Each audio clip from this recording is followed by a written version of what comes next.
नमस्कार। स्वागत है आपका उत्कर्ष क्लासेज की इस ऑनलाइन क्लास में। दोस्तों, हम पूर्व कक्षा में हमारा एक बहुत ही खूबसूरत बिंदु आरंभ कर चुके हैं, जो कि गद्य की विधाओं या हम कहें हिंदी भाषा की विधा पद्य विधा के लिए बेहद जरूरी बिंदु है। दोस्तों, हम पूर्व कक्षा में चर्चा कर रहे थे छंद प्रकरण पर। कौन सा बिंदु पढ़ रहे हैं हम? छंद बिंदु पढ़ रहे हैं, छंद। और इस छंद बिंदु में हमने पूर्व की कक्षा में जैसे जाना भी था कि छंद क्या होता है।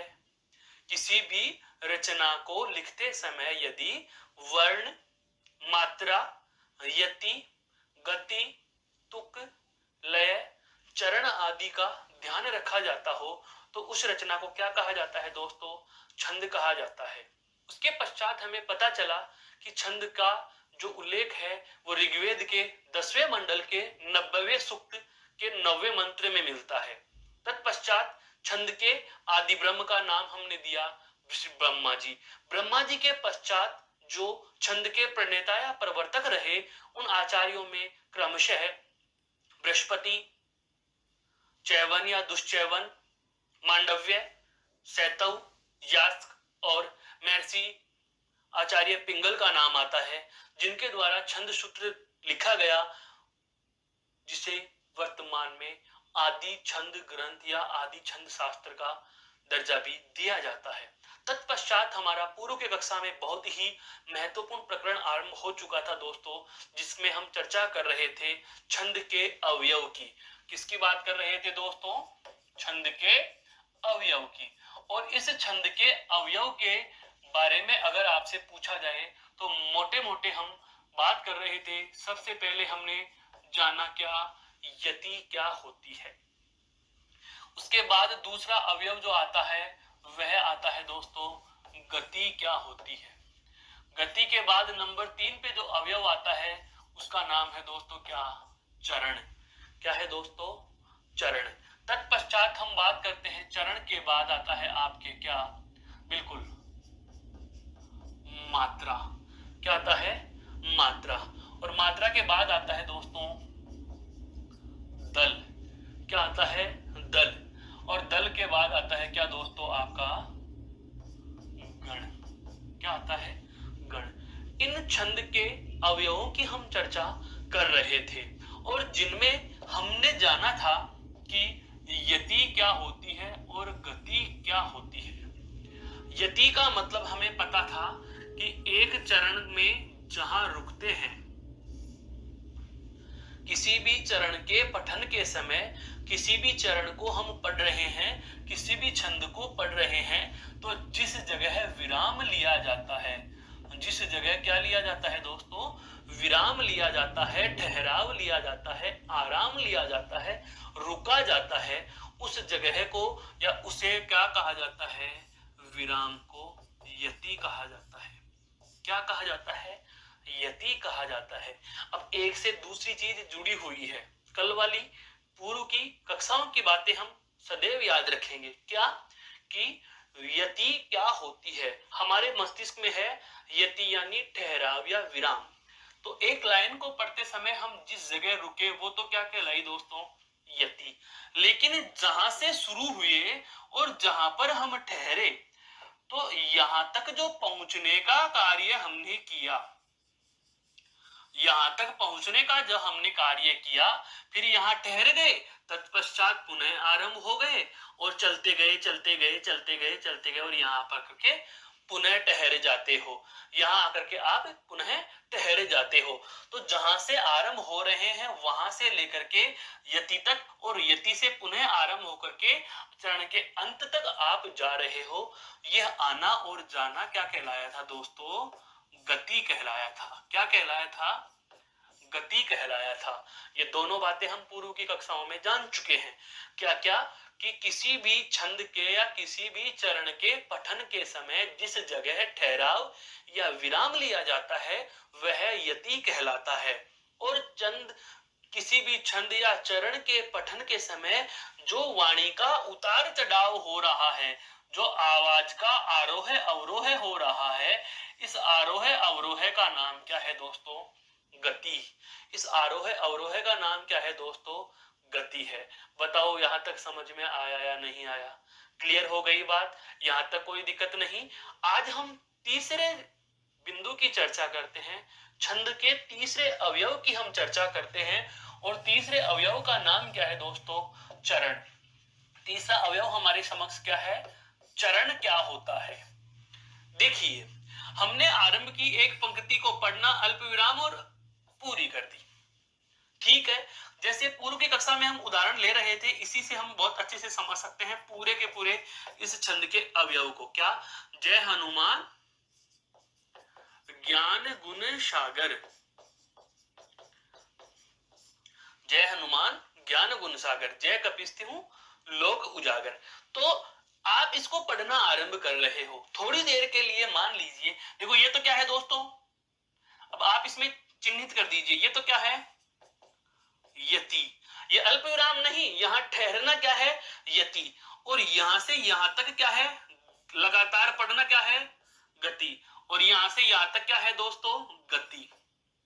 ये तो कोई दिक्कत नहीं आ रही, ये तो कोई दिक्कत नहीं आ रही। अब यहीं पर एक नई चीज और जान लीजिए, पढ़ना जहां से शुरू किया वहां से लेकर यति पर आप ठहर रहे हो, इस बात को कहा जाता है चरण। अर्थात एक छंद की एक पंक्ति में दो चरण होते हैं। ऐसे मान लीजिए ये पूरा का पूरा एक वाक्य है, तो आधा भाग वाक्यांश कहलाएगा। क्या कहलाएगा दोस्तों? वाक्यांश। इस वाक्यांश को ही काव्य की भाषा में क्या कहा जाएगा? चरण कहा जाता है। इस वाक्यांश को ही क्या कहा जाता है? चरण कहा जाता है। कहने का मतलब छंद के वाचन के समय, छंद के वाचन के समय यति तक, शुरू से पहली यति तक जो पंक्ति हम पढ़ते हैं, जो पंक्ति हम लिखते हैं, जो पंक्ति हम सुनते हैं, उसे एक चरण कहा जाता है। और मुख्यतः एक छंद में लगभग कितने चरण होते हैं? 4 चरण होते हैं। कितने चरण होते हैं? 4 चरण होते हैं। इसे आप ऐसे समझिए, दोहा लिखा जाता है, दोहा 2 लाइनों में, दोहा 2 लाइनों में ऐसे लिखा हुआ होता है दोस्तों, 2 पंक्तियों में लिखा होता है। तो आप देखते हैं कि पहली पंक्ति जहां से आरंभ हुई है, यहां से लेकर यहां तक एक यति आ गई। इस पंक्ति को यहां से यहां तक पढ़ना गति है। वाणी का उतार चढ़ाव, वाणी का आरोह अवरोह गति कहलाएगा। लेकिन आप इसे किस नाम से जानोगे? आप कहोगे चरण। क्या कहोगे दोस्तों? चरण कहोगे। फिर यहां से लेकर के इस एक पूर्ण विराम तक यह दूसरा चरण हो गया। कितने चरण हो गया? देखो, चरण 1, यह है चरण 2। फिर उसके पश्चात यहां से पढ़ना आरंभ किया और इस यति पे आके रुक गए। यह क्या है आपका? चरण तीसरा। कौन सा चरण हो गया? तीसरा चरण हो गया। तत्पश्चात आपने पढ़ना आरंभ किया और यहां आकर रुक गए। यह कौन सा चरण हुआ? यह हो गया आपका चौथा चरण। कौन सा चरण हो गया? चौथा चरण। तो मेरे कहने का आशय यह हुआ कि जब पाठक द्वारा किसी छंद को पढ़ते समय यति पर आकर ठहरना तथा वहां से पुनः आरंभ कर पूर्ण विराम तक जाना, जो गति कहलाता है, तो एक पाठक एक बार में एक चरण को पढ़ता है। जय हनुमान एक चरण, ज्ञान गुण सागर दूसरा चरण, जय कपिस्तिहु तीसरा चरण, लोक उजागर चौथा चरण। समझ में आया दोस्तों?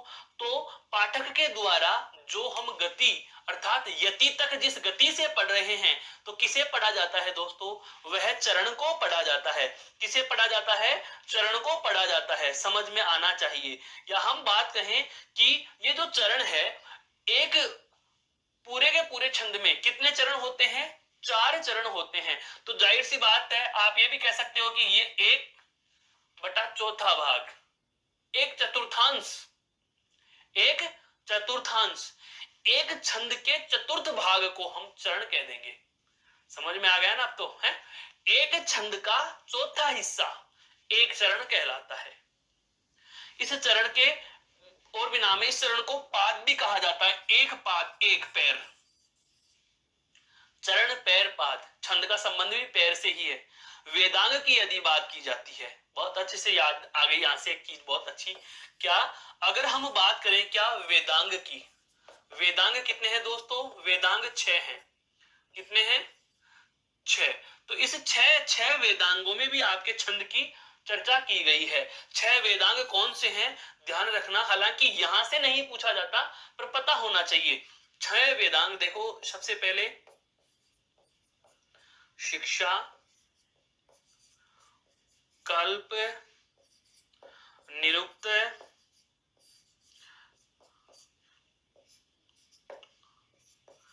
व्याकरण, ज्योतिष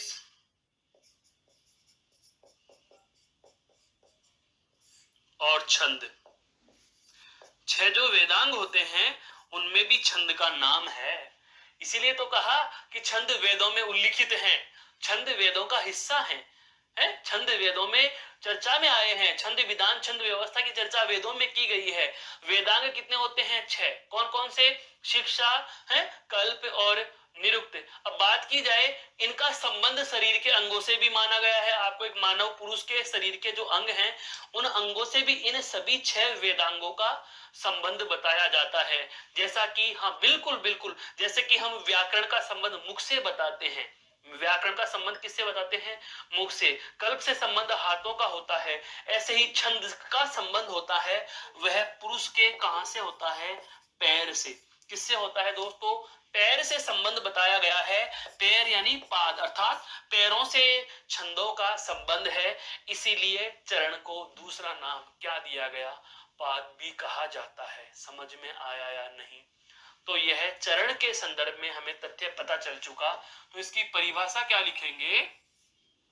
चरण की परिभाषा में हम लिख सकते हैं, तो परिभाषा कुछ इस तरीके से हम यहां बना लेते हैं। छंद की, चरण की परिभाषा,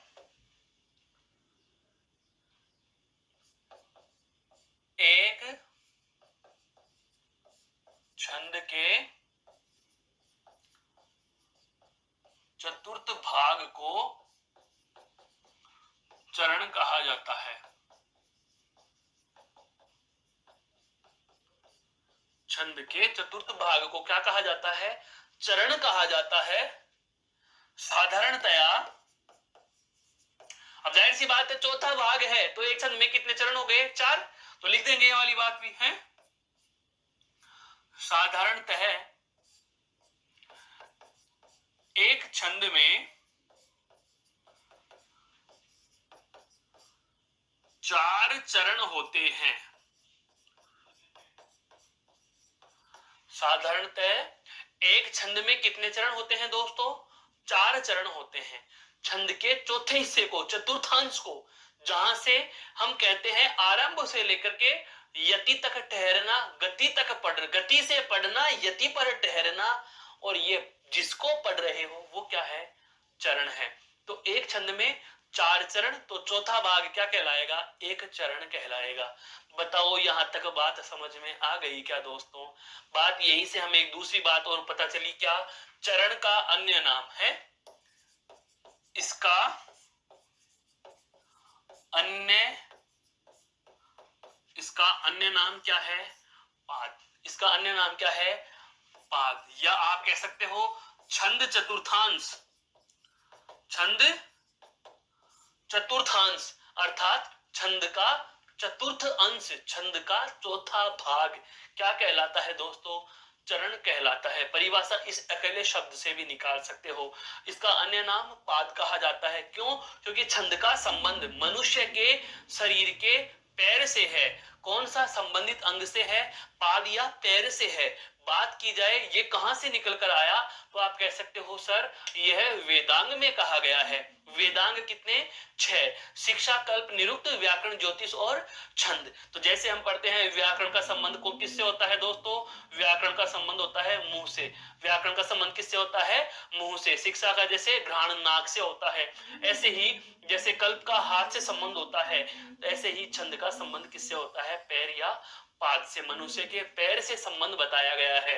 या हम कहें कि वेदांग में संबंधित अंग, छंद से संबंधित अंग कौन सा बताया गया है? पैर या पाद बताया गया है दोस्तों।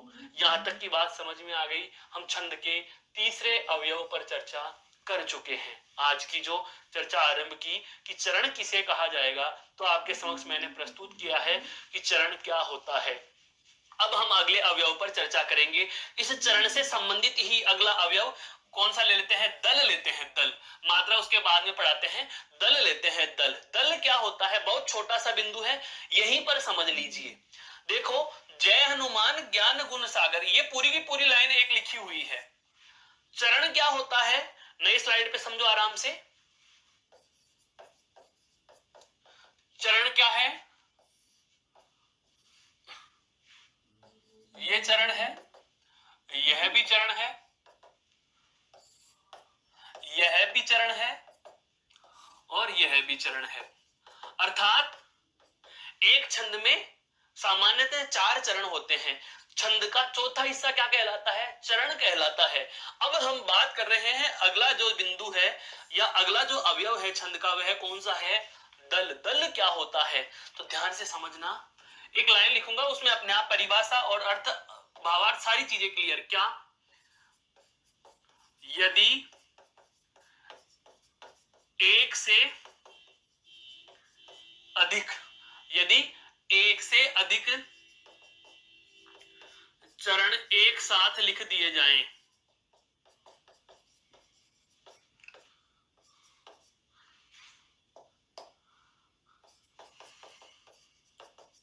यदि एक से अधिक चरण एक साथ लिख दिए जाएं तो उन्हें दल कहा जाता है। तो उसे क्या कहा जाएगा? दल कहा जाएगा। उसे क्या कहा जाएगा दोस्तों? दल कहा जाता है। बहुत अच्छे से समझो।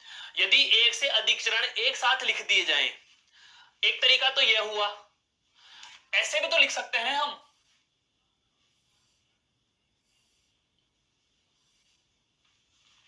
लिख सकते हैं कि नहीं? जैसे कि यह चरण 1, यह चरण 2, यह चरण 3 और यह चरण 4। क्योंकि हमें पता है दोस्तों, हमारी अभ्यास पुस्तिका की हम बात करें, हमारे कागज पृष्ठ की हम बात करें, मान लीजिए यह हमारा पृष्ठ है, मान लीजिए हमारा पृष्ठ है। अब इस पृष्ठ पर हम छंद के चरण को आप एक तो इस तरीके से लिख रहे हो सकता है आप ऐसे लिख दो। अब हमें ये चरणों के नंबर दें, इन चरणों के क्रम दें। देखो, ये पहला चरण, यह दूसरा चरण, यह तीसरा चरण और यह चौथा चरण। और यहां पर देखो अलग अलग लिखे गए हैं, ये पहला है, ये दूसरा है और ये तीसरा है और ये चौथा है। हमें पता है एक छंद में 4 चरण होते हैं, 4 ही ऊपर वाले पद में भी लिखे हुए हैं, 4 ही नीचे वाले पद में भी लिखे गए हैं। लेकिन अंतर है इनमें। अंतर क्या हो गया? यहाँ पर एक बार में केवल एक चरण लिखा गया है, यहाँ एक साथ कितने चरण लिख दिए गए? 2 चरण लिख दिए गए। कितने चरण लिख दिए गए? 2। और 2 चरण एक साथ लिख दिए गए, तो इसको हम क्या कह देंगे दोस्तों? दल कह देंगे। क्या कह देंगे? दल कह देंगे। अब तक आपके समक्ष जो मैं यह लिखता आ रहा था, अगर ऐसे लिखूं, जय हनुमान ज्ञान गुण सागर, तो यहां पर यह एक चरण और यह दूसरा चरण। लेकिन हम कैसे लिखते चले आ रहे हैं? अभी तक हम यह लिखते आ रहे हैं, जय हनुमान ज्ञान गुण सागर। हम इसी तरीके से इसको लिखते आ रहे हैं। तो यहां पर यह एक चरण हो गया और यह दूसरा चरण हो गया। तो 2 चरणों या मैं कहूं एक से अधिक चरणों को, कम से कम 2 चरणों या मैं कह दूं कि एक से अधिक चरणों को अगर एक साथ लिख दिया जाए, कई बार यति हटा भी देते हैं, कई बार यति नहीं भी हटाते। तो अगर एक से अधिक चरणों को एक साथ लिख दिया जाए दोस्तों, तो उसे दल कहा जाता है। क्या कहा जाता है? दल कहा जाता है। ध्यान से समझो। छंद के अवयव जो हैं, छंद के जो अवयव हैं कितने? 6, मोस्टली 6 अवयव। कौन कौन सा? यति, गति, चरण, दल, मात्रा और गण। इनमें से यति यानी ठहरना, गति यानी पढ़ना, इनमें एक दूसरे में संबंध है, वो बता रहा हूं। यति यानी ठहरना, गति यानी बहना। लगातार पढ़ रहे हो, वाणी का उतार चढ़ाव गति है, ठहर रहे हो यति है। और चरण एक टुकड़ा, से ज्यादा टुकड़े एक साथ लिख दिए गए तो वो क्या बन गया? दल। ग्रुप बन गया ना, दल यानी समूह है। समूह का अर्थात समूह में लिखे गए चरण क्या कहलाते हैं? दल कहलाते हैं दोस्तों। क्या कहलाते हैं? दल कहलाते हैं। अगला महत्वपूर्ण बिंदु हम लेते हैं कौन सा? मात्रा। एक बार इसे गौर से देख लीजिए, फिर हम बात करते हैं अगले बिंदु पर।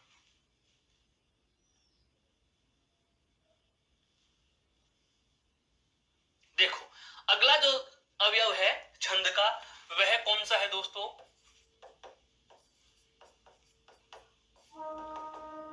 मात्रा। क्या होती है मात्रा? किसी भी स्वर के उच्चारण में लगने वाला समय क्या कहलाता है? मात्रा कहलाता है दोस्तों। यहां से हमें थोड़ा सा बिल्कुल गद्य विधा की व्याकरण के भाग वर्ण बिंदु का टॉपिक स्वर देखना होगा। कौन सा देखना होगा? स्वर देखना होगा। बहुत अच्छे से समझ में आएगा ये बिंदु। इसकी मैं पहले एक बार परिभाषा दे देता हूं ताकि आपको संकेत मिले इससे जुड़ते हुए बिंदु का।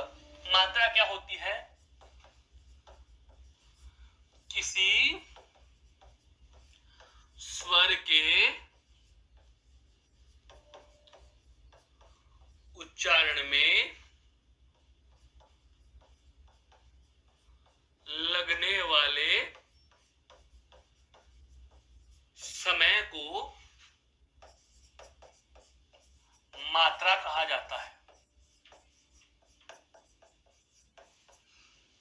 बहुत अच्छे से समझ में आनी चाहिए ये बात, बहुत काम की बात है दोस्तों। क्या? किसी भी स्वर को बोलते समय आप कितना समय लगा रहे हो, कितना समय हमें लगता है, तो उस समय या उस लगने वाले समय के आधार पर ही हम यह कहेंगे कि किसी भी स्वर के उच्चारण में लगने वाले समय को ही क्या कहा जाता है दोस्तों? मात्रा कहा जाता है।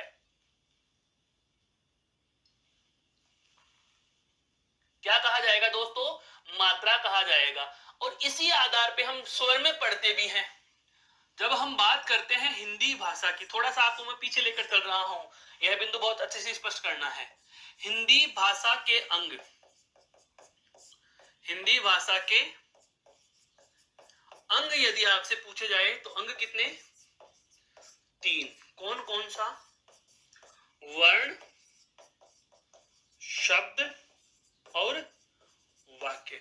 वर्ण, शब्द और वाक्य, इन 3 अंगों में जो सबसे पहला अंग है वर्ण, इस वर्ण के हम 2 भेद पढ़ते हैं दोस्तों। एक नाम आता है स्वर और एक नाम आता है क्या? व्यंजन।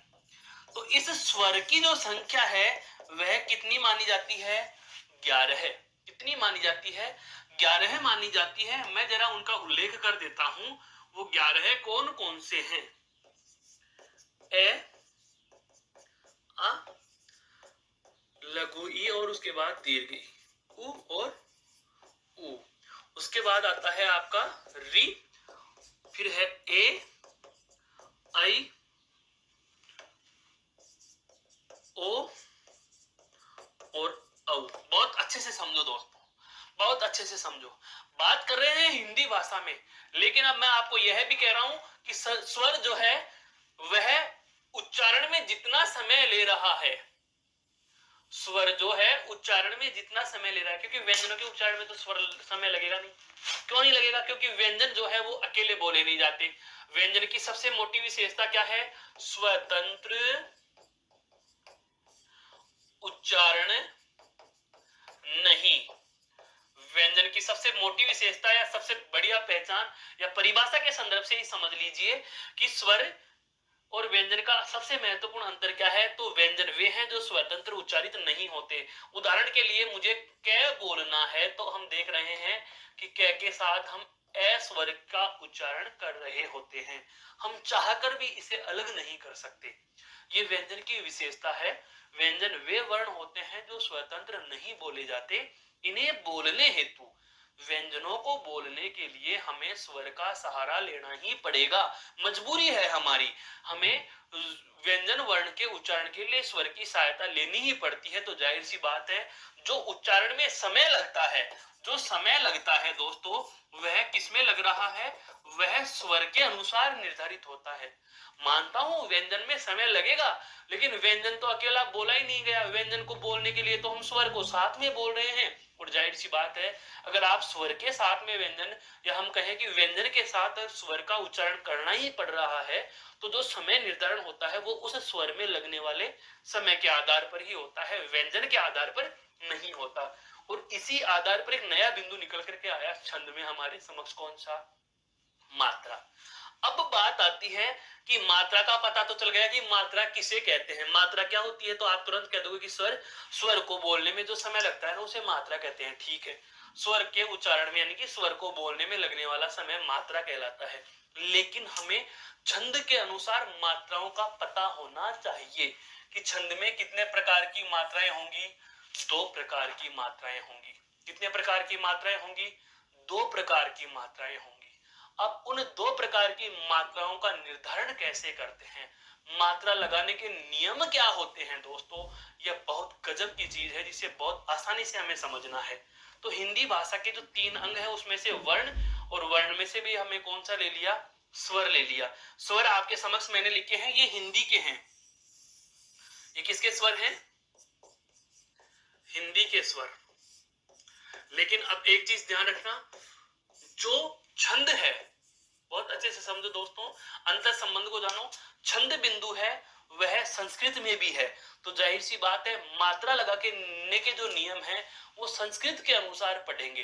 किसके अनुसार पढ़ेंगे दोस्तों? संस्कृत के अनुसार पढ़ेंगे। हिंदी के स्वर 11 हैं, आपको मैंने आप बता भी दिए।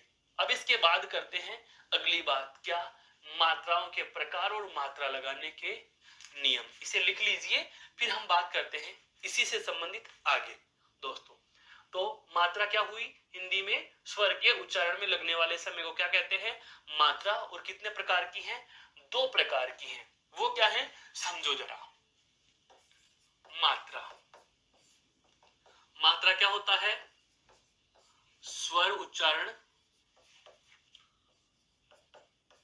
में लगने वाला समय। स्वर के उच्चारण में जो टाइम लगेगा उसे ही हम क्या कहेंगे दोस्तों? उसे हम मात्रा कहेंगे। ठीक है, मात्रा के प्रकार, प्रकार कितने? 2। मात्राएं कितने प्रकार की होती हैं? 2 प्रकार की होती हैं। कौन कौन सी होती हैं? नंबर 1 लघु मात्रा। नंबर 1 कौन सी है दोस्तों? लघु मात्रा।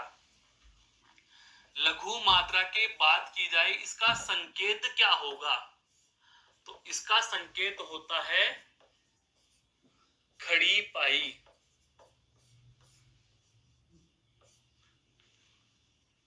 इसका संकेत क्या होगा दोस्तों? खड़ी पाई होगी। लगाने के नियम बाद में, पहले प्रकार तो पहचानो कि 2 प्रकार कौन कौन से हैं। तो मात्रा के प्रकार कितने हो गए? 2। कौन कौन से हो गए? एक तो लघु मात्रा, दूसरा गुरु मात्रा। गुरु यानी दीर्घ, और इसका संकेत जो है वह क्या होता है?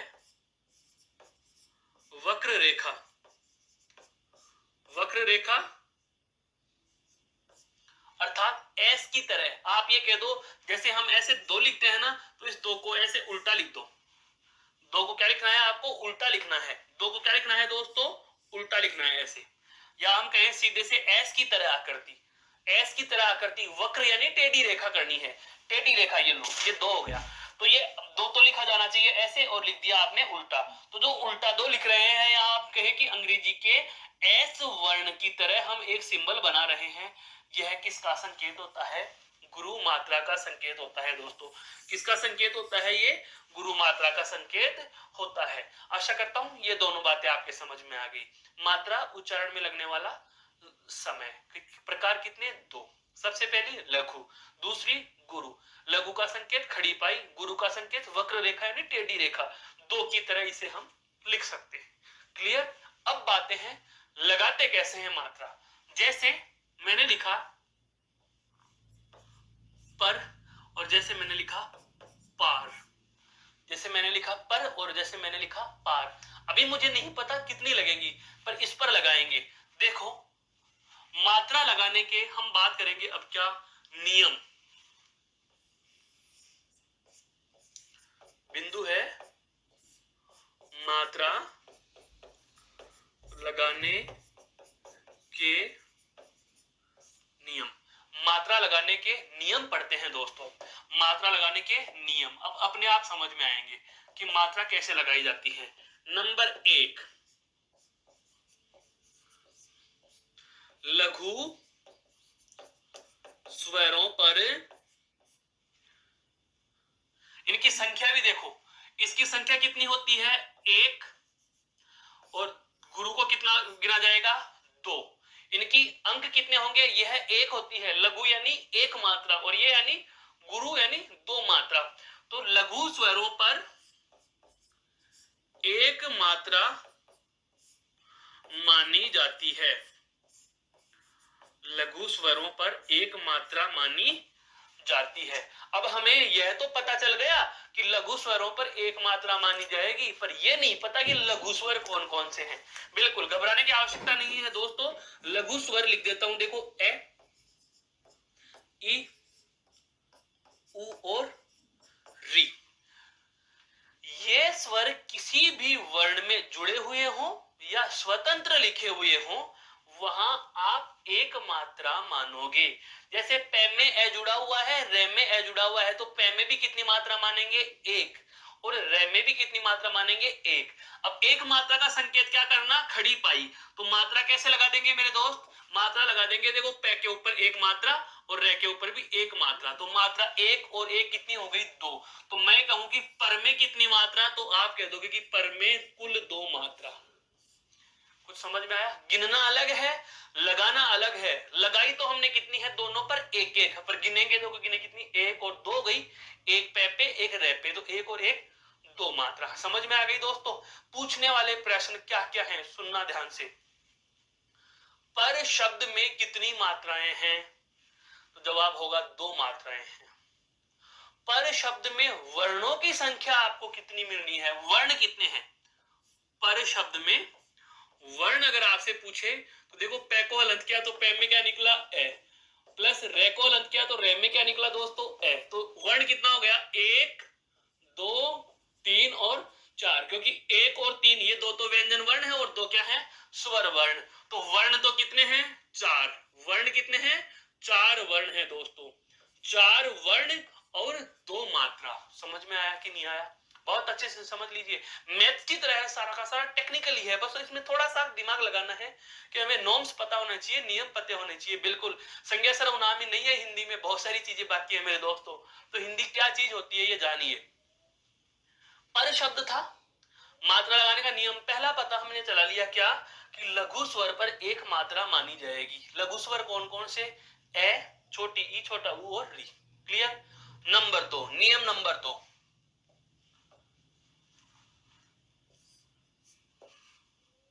दीर्घ स्वरों पर, दीर्घ स्वरों पर 2 मात्राएं मानी जाती हैं।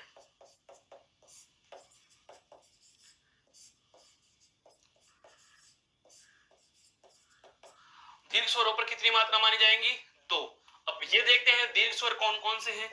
तो दीर्घ स्वर देखो, आ, ई, उ, और इसके अलावा री। हमारे हिंदी में नहीं चलता दीर्घ, लेकिन संस्कृत में है, लिखते हैं।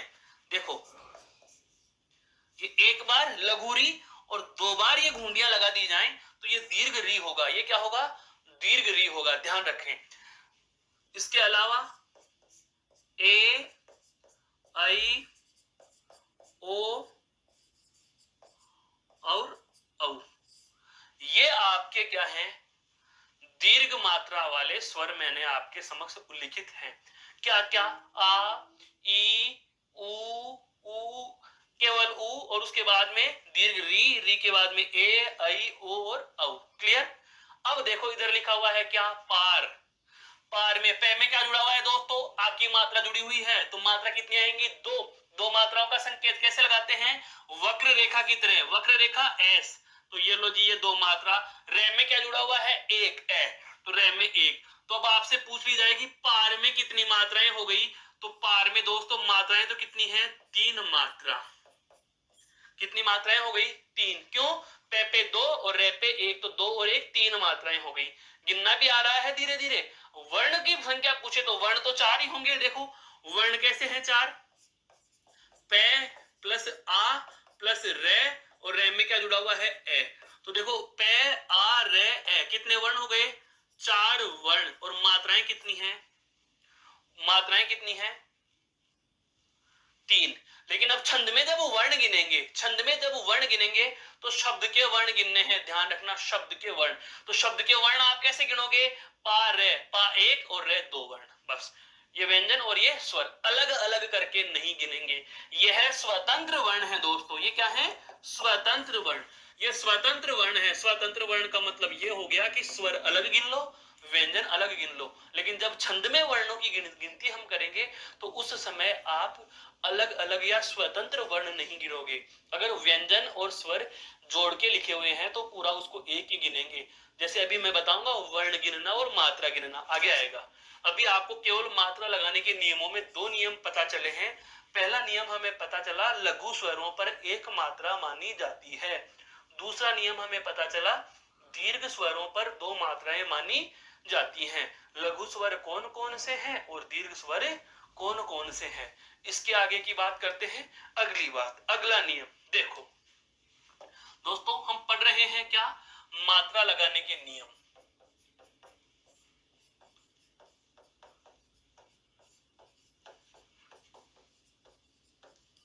मात्रा लगाने के नियम पढ़ रहे हैं। मात्रा लगाने के नियम, 2 नियम हो चुके हैं। नियम नंबर 3,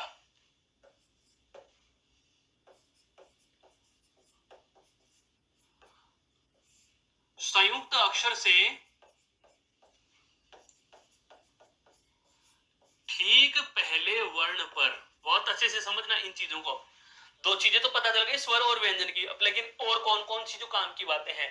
संयुक्त अक्षर से ठीक पहले वर्ण पर, संयुक्त अक्षर से ठीक पहले वर्ण पर लघु स्वर हो तो भी 2 मात्रा मानी जाएंगी या मानी जाती हैं। समझ में आया? संयुक्त अक्षर से ठीक पहले वाले वर्ण पर यदि कौन सा स्वर जुड़ा हुआ हो? लघु। क्योंकि लघु का हमें पता है कि लघु में 1 होती है। लेकिन नियम क्या कह दिया? संयुक्त अक्षर से ठीक पहला वर्ण अगर उससे लघु, अगर दीर्घ स्वर है तो कोई दिक्कत ही नहीं, क्योंकि दीर्घ की तो ऑलरेडी 2 मात्राएं हैं। पर लघु स्वर से वो संयुक्त अक्षर से पहले वाले वर्ण पे यदि, बिल्कुल ध्यान रखना, यदि संयुक्त अक्षर से ठीक पहले वाले वर्ण पर लघु स्वर जुड़ा हुआ हो तो भी वहां मात्राएं कितनी मानी जाएंगी? 2 मानी जाएंगी। मात्राएं कितनी मानी जाएंगी दोस्तों? 2 मानी जाएंगी। उदाहरण के लिए जैसे मैंने लिखा संत, अब से में ए जुड़ा हुआ है, लेकिन ध्यान दीजिएगा इस से में ए जुड़ा हुआ है, आगे क्या आ रहा है दोस्तों? ये संयुक्त अक्षर आया, तो मात्रा कितनी? 2। अब स्वयं संयुक्त अक्षर पे अगर 1 है या लघु स्वर है तो 1 में लगा दो, और 2 दीर्घ है तो 2 लगा दो। यहाँ तय में क्या जुड़ा हुआ है? ए, तो 1 आएगी। तो कुल कितनी मात्रा? 3 मात्रा हो गई। कुल कितनी मात्रा हो गई? 3। समझ में आ रहा है दोस्तों? संयुक्त अक्षर से ठीक पहले वाले वर्ण पर 1 स्वर हो तो भी 2 माने, ये है मतलब कहने का। अगर 1 मात्रा लगी हुई है संयुक्त अक्षर से ठीक पहले वाले वर्ण पर तो भी उसकी मात्राएं कितनी मानी जाएंगी? 2 मानी जाएंगी। अर्थात संयुक्त अक्षर से ठीक पहले वाले वर्ण पर 2 मात्रा होती हैं। संयुक्त अक्षर से ठीक पहले वर्ण पर 2 मात्रा होती हैं, लेकिन एक ही शब्द होना चाहिए। जैसे मान लीजिए ये आ जाए श्लोक, श्लोक। अब यहां पर ये संयुक्त अक्षर है और यहां पर लिखा हुआ है क्या?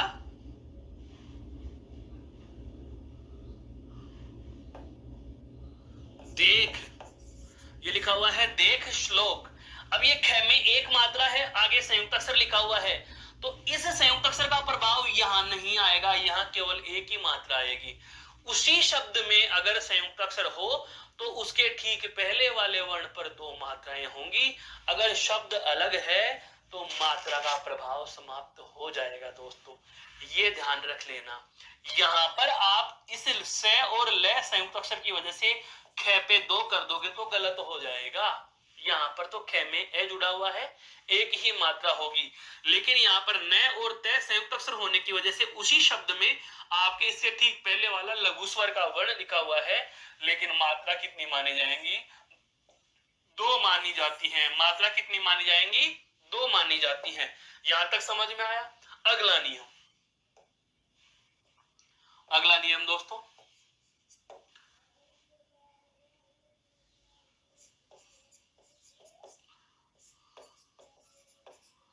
लघु स्वर पर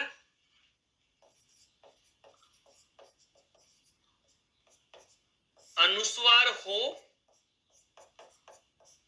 तो 2 मात्रा मानी जाएंगी।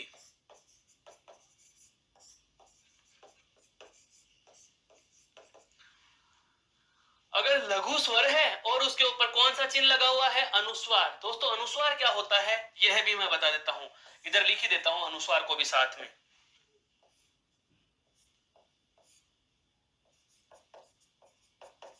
अब पढ़ो आराम से लाइन को। लघु स्वर पर अनुस्वार, अनुस्वार का मतलब लाइन के ऊपर बिंदी लगी हुई हो तो 2 मात्रा मानी जाती हैं। उदाहरण समझो, जैसे मैंने कहा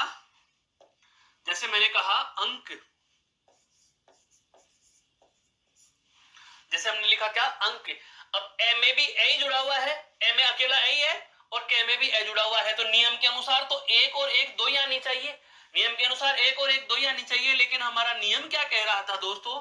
नियम हमारा कुछ इस प्रकार से है क्या कि यदि लघु स्वर पर अनुस्वार जुड़ा हुआ है, यहां पर देखो अनुस्वार जुड़ा हुआ है, तो मात्रा कितनी मानी जाएंगी? 2 मानी जाएंगी। मात्रा कितनी मानी जाएंगी? 2। और ये क्या के ऊपर 1 का 1, क्योंकि अनुस्वार तो ए पे लगा हुआ है ना, अनुस्वार तो ए पर लगा हुआ है, अर्थात यहां भी कितनी मात्राएं हो गई? 3 मात्रा हो गई। कितनी मात्रा हो गई?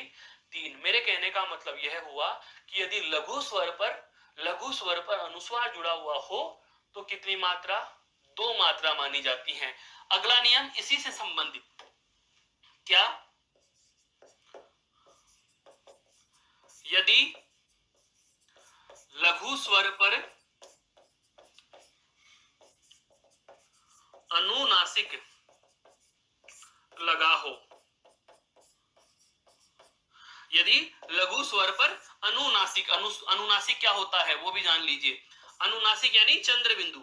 यदि लघु स्वर पर अनुनासिक लगा हो, यदि लघु स्वर पर अनुनासिक लगा हो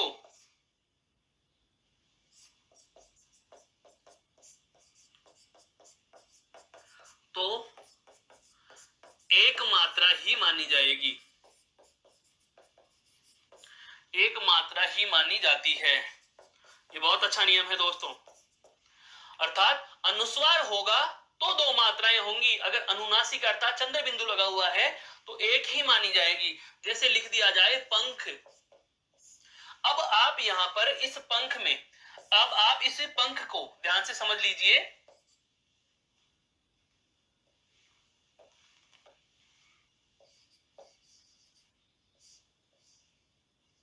पंख लिखा हुआ है, पंख चंद्रबिंदु पे के ऊपर लगा हुआ है, अर्थात पे में जुड़ा हुआ एस और ए के ऊपर अनुनासिक लगा हुआ है, चंद्रबिंदु अनुनासिक। तो अनुनासिक स्वर जहां भी लगा हो या अनुनासिक चिन्ह जहां भी लगा हुआ हो वहां पर 1 ही मात्रा मानी जाएगी, अर्थात मात्रा कितनी हो गई? 2। पूरे शब्द में मात्रा कितनी हो गई? 2। मेरे कहने का आशय यह हुआ कि अनुनासिक की मात्रा 1 होती है और अनुस्वार की मात्रा कितनी होती है? 2 होती है। अलग से भी मैं आपको नियम बताने वाला हूं। तो पहले 2 नियम एक बार पुनः जान लीजिए। मात्रा लगाने के नियमों की चर्चा आरंभ कर चुके हैं। सबसे पहला नियम क्या आया हमारा दोस्तों? लघु स्वर पर 1 मात्रा, दीर्घ स्वरों पर 2 मात्रा। दीर्घ स्वरों पर कितनी मात्रा? 2 मात्रा। उसके बाद हमारा नियम क्या आ गया दोस्तों? अगर संयुक्त अक्षर से ठीक पहले लघु स्वर हो, संयुक्त अक्षर से ठीक पहले वर्ण पर संयुक्त अक्षर हो उसी शब्द में होना चाहिए, तो वहां पर भी आप कितनी मात्रा मानोगे? 2 मात्रा मानोगे। उसके बाद अगला नियम आया, लघु स्वर के ऊपर यदि अनुस्वार लगा हुआ है तो वहां पर मात्रा 2, और यदि लघु स्वर पर अनुनासिक लगा हुआ है तो मात्रा कितनी होगी दोस्तों? 1 होगी।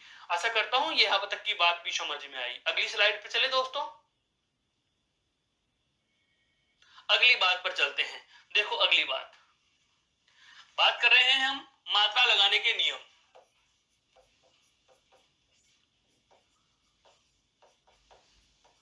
मात्रा लगाने के नियम, मात्रा लगाने के नियम पढ़ रहे हैं। मात्रा लगाने के नियम 5 नियम लगभग हम ले चुके हैं। अगला नियम देखो, अगला नियम,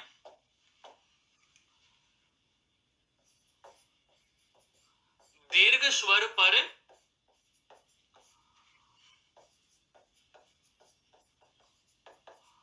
अनुस्वार या अनुनासिक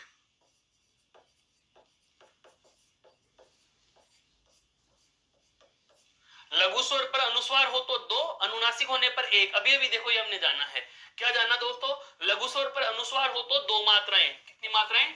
2 मात्रा। और अनुनासिक हो तो 1 मात्रा। अनुनासिक हो तो 1 मात्रा। लेकिन अब अगला जो नियम है वो बहुत महत्वपूर्ण और बहुत खूबसूरत नियम है। क्या?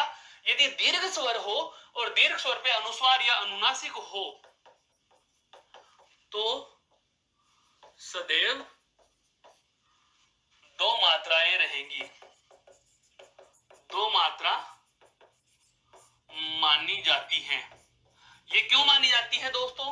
क्योंकि स्वर ही अपने आप में क्या है? दीर्घ है, 2 मात्राओं का है, तो अनुस्वार या अनुनासिक होने का उन पर कोई फर्क नहीं पड़ेगा। ऐसा मत सोच लेना कि 2 तो दीर्घ स्वर की और 2 अनुस्वार की, तो 4 मात्रा लगा दो। 4 तो मात्रा ही नहीं है, या तो है 1 और या है 2। यहां तक समझ में आया?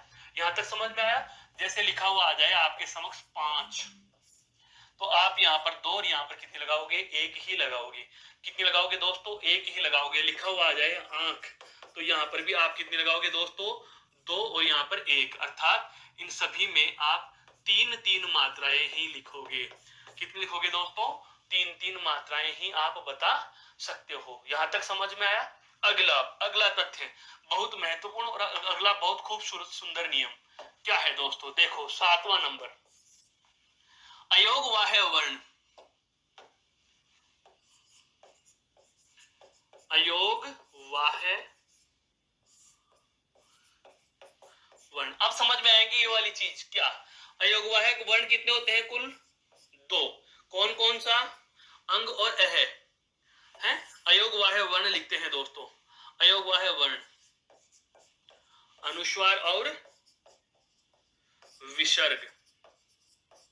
अनुस्वार, अनुस्वार और विसर्ग। अनुस्वार और विसर्ग, ये अयोगवाह्य वर्ण है दोनों के दोनों। ध्यान रखना दोस्तों, ये अयोगवाह्य वर्ण है। अयोगवाह्य वर्ण क्या क्या? एक तो अनुस्वार और एक विसर्ग। एक विसर्ग आपका, अनुस्वार और विसर्ग, इन दोनों की मैं बात कर रहा हूं। अनुस्वार और विसर्ग ये दोनों अयोगवाह्य वर्ण होते हैं। तो नियम क्या है? क्या? अयोगवाह्य वर्ण पर 2 मात्रा मानी जाती हैं। और 2 मात्रा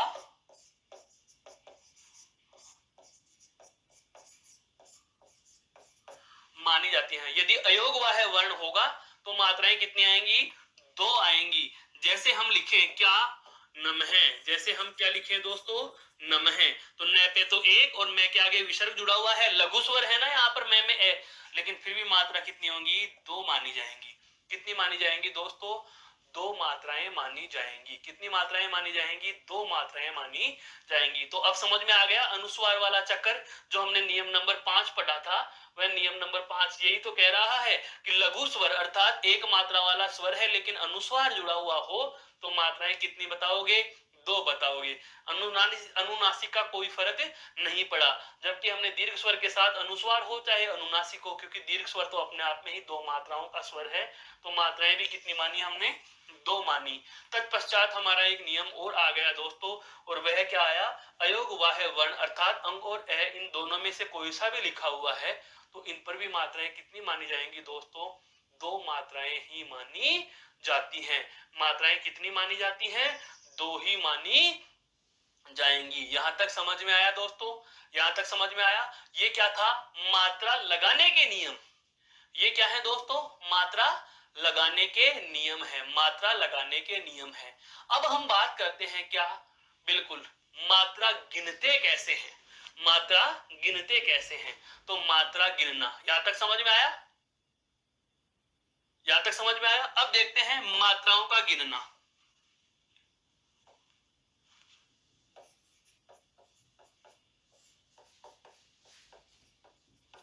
मात्रा गिनना, मात्रा गिनने के लिए जैसे मान लीजिए एक उदाहरण लेते हैं हमारे समक्ष, मात्राएं कैसे गिननी है। क्या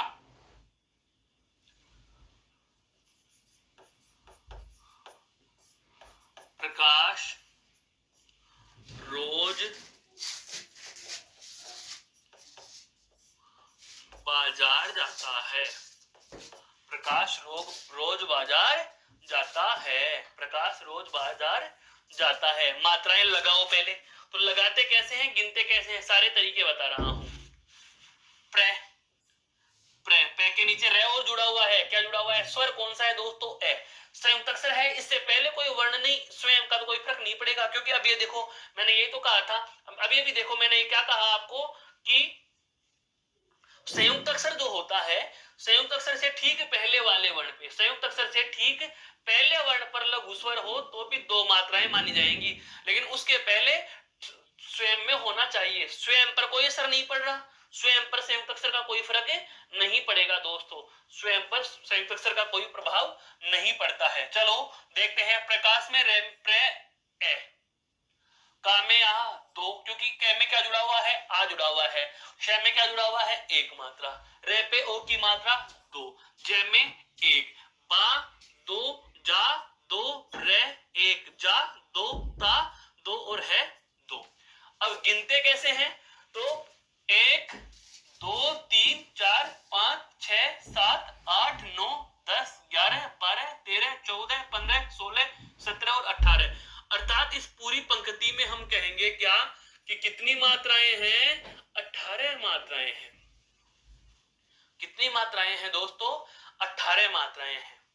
कितनी मात्राएं हैं, 18 मात्राएं हैं। कितना भी बड़ा कैसा भी शब्द आ जाए, मान लीजिए लिखा हुआ आया है विद्यालय, मान लीजिए लिखा हुआ आ गया विद्यालय, विद्यालय।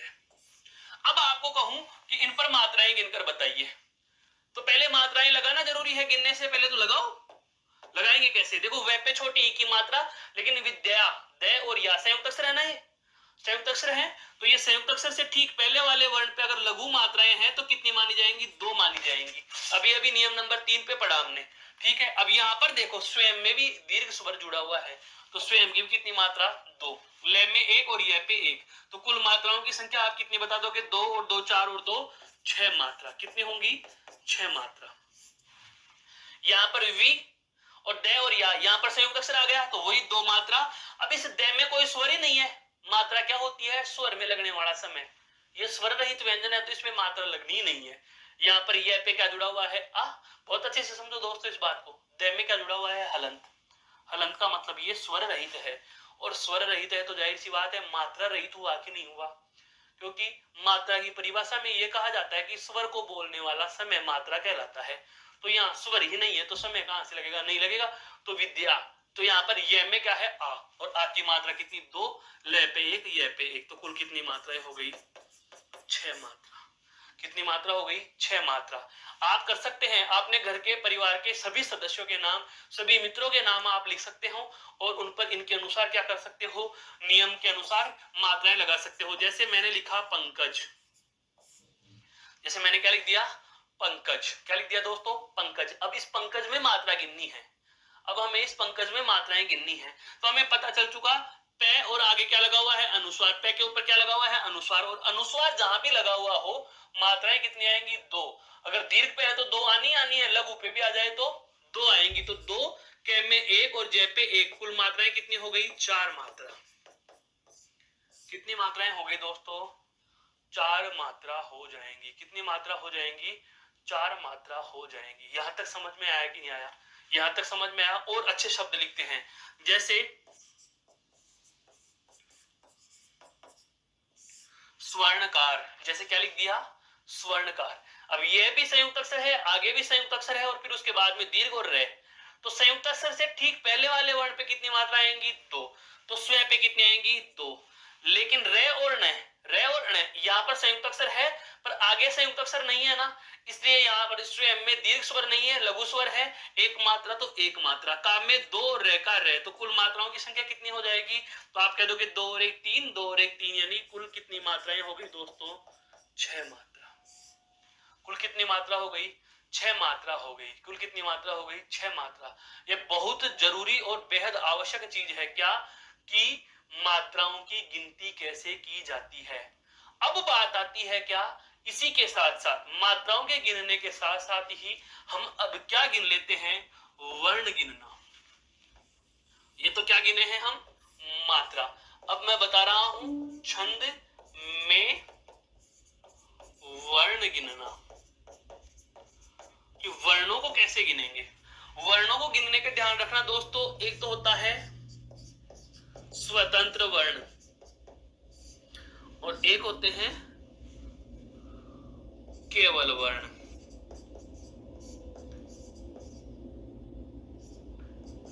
एक तो आपसे गिनवा रहा है क्या, स्वतंत्र वर्ण गिनो। स्वतंत्र वर्ण गिनने हो तो सदैव ध्यान रखना स्वर और व्यंजन अलग अलग गिने जाएंगे।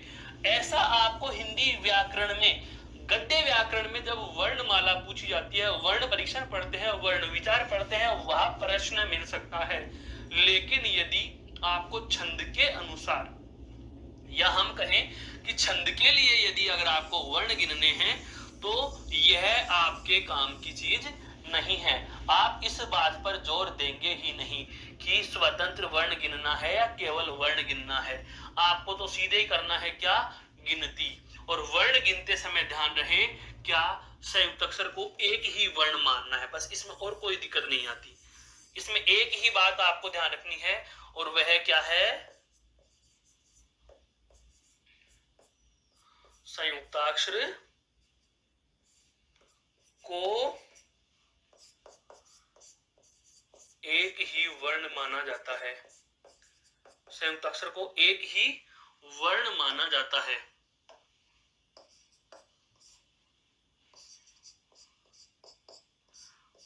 जो संयुक्त अक्षर होता है उसे कितने वर्ण माने जाते हैं, संयुक्त अक्षर को एक ही वर्ण माना जाता है।